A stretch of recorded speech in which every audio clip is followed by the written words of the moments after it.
civilmedia.mk. Слободно, независно, отворено. Како ќе оцените меѓуетничката состојба во Северна Македонија?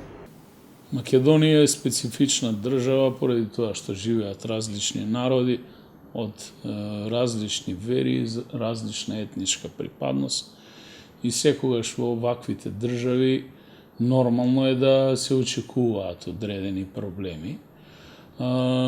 Реалноста е една, која што е на терен, а политичката состојба е нешто сосема друго.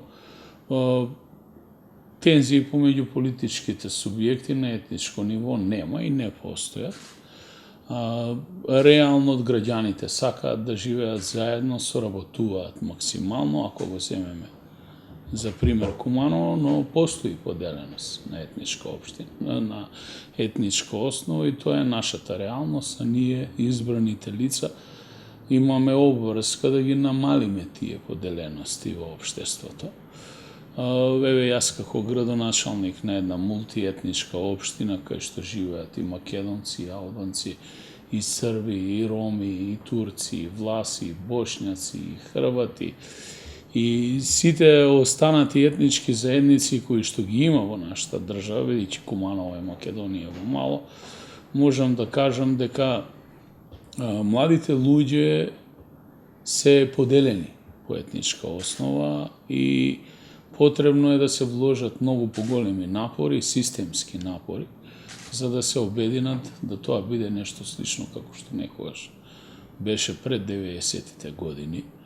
Од друга страна, сите настани, културни манифестации, спортски настани кои што се во рамки на одустувањата на општината ги реализираме, правиме исклучителни напори да тие бидат мултиетнички.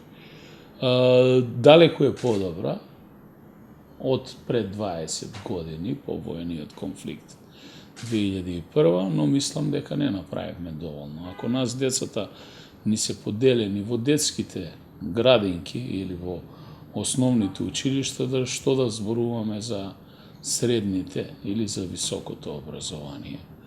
Верувам дека е потребно да помини време, но и многу повеќе реални, отколку декларативни напори, за да се подобрат односите.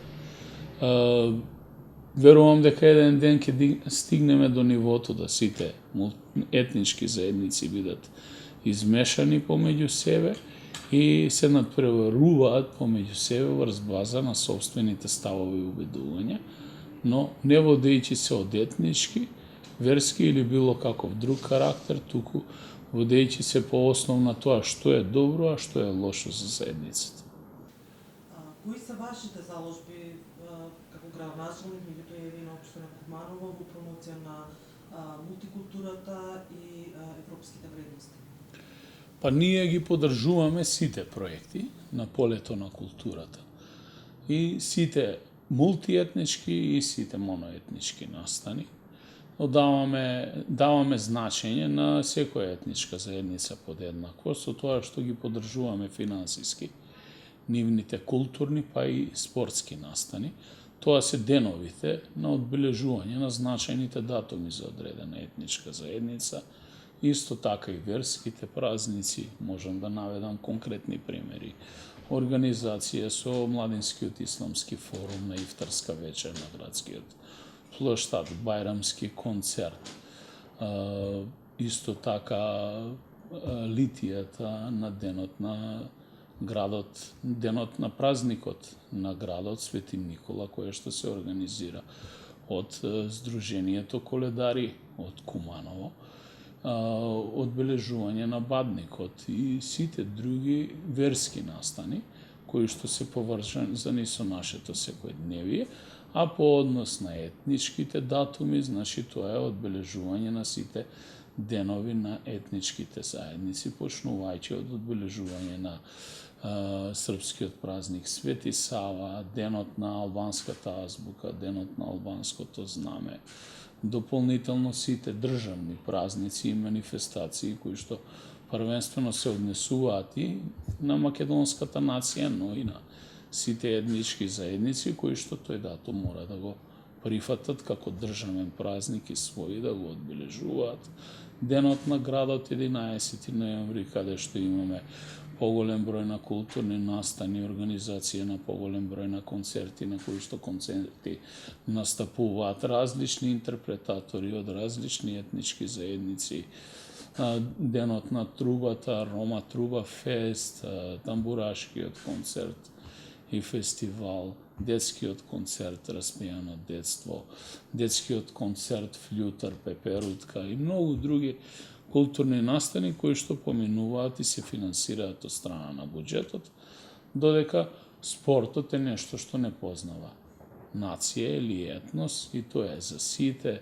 Инвестираме во нови спортски терени, нови детски качиња, нова патна инфраструктура, капиталните инвестиции ги насочуваме во сите делови на градот, но секогаш постои едно али или зошто.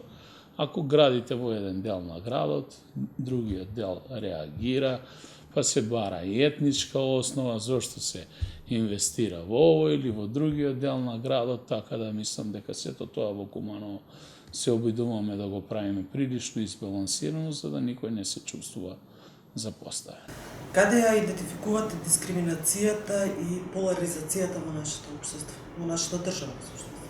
Па мислам дека Македонија на социоекономски план немаше сериозен напредок во последните 20 на година, но во делот на демократија, особено последните 4-5 години, се чувствува напредок.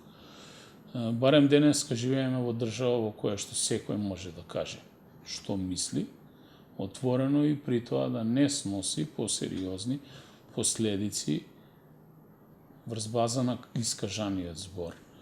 Впрочем, тоа не беше својствено некаде до 2017 година. Се сеќавате луѓето кога ќе разговаравте со нив на телефон, ви велеа немој ова да ми го зборуваш на телефон. Или табу тема беше да се разговара на тема политика, отворено да се критикува. Денеска демократијата напредува во државата, но за жал економијата не го следи тој тренд. И државата едноставно целиот овој период стагнира на економски план.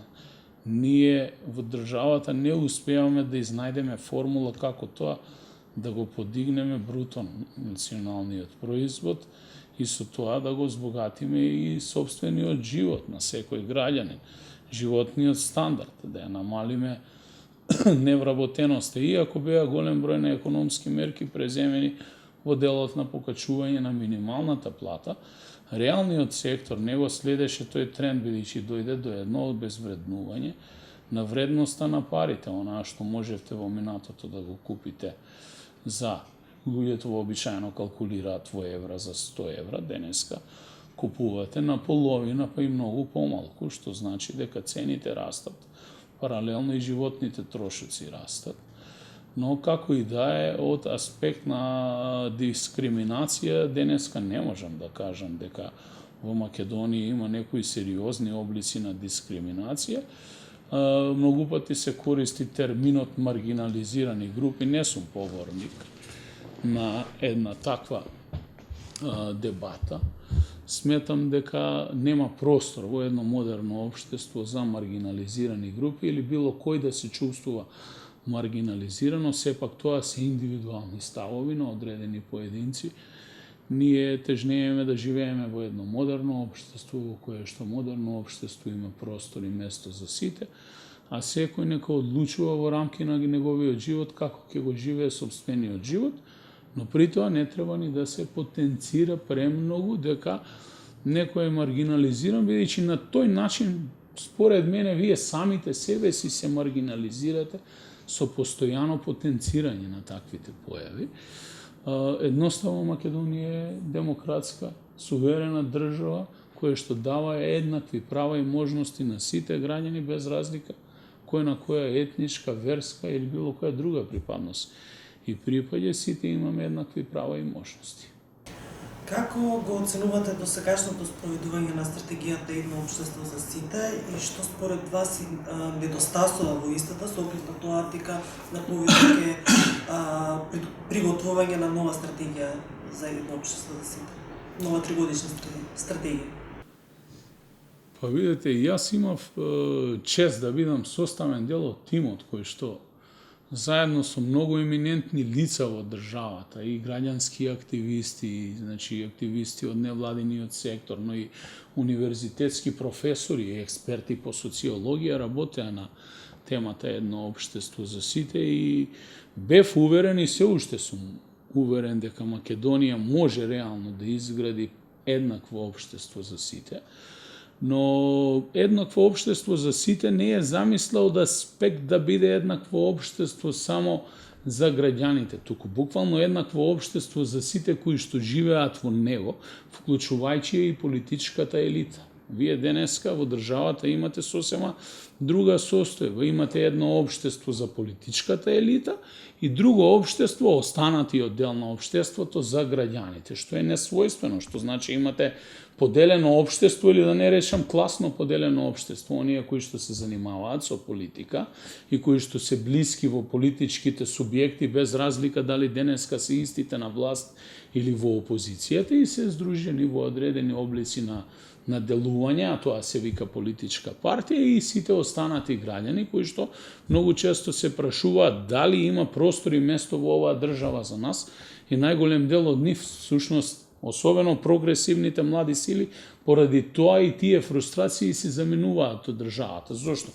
Па правите еден конкурс за вработување и гледате дека нема место за најквалитетниот во генерацијата да се вработи, туку сепак кадровското решение го дава некој од политичките субјекти кои што е на власт за некој лице кој што не е соодветно образовано или на така високо ниво како што е самиот конкурент, и доаѓа до фрустрација кај младите луѓе. Затоа многу пати велам, не заменуваат младите луѓе само поради социоекономскиот момент во државата, туку првенствено си заменуваат од државата затоа што не гледаат одредена еднаквост, особено во делот на вработување, напредување во служба и понатамошно развивање во текот на нивниот професионален настап и делување во животот, и дополнително не сакаат да живеат во несредени структури и инфраструктури, сакаат да имаат уредна и средена општина во која што можат модерно да живеат како што живеат кога ќе се преселат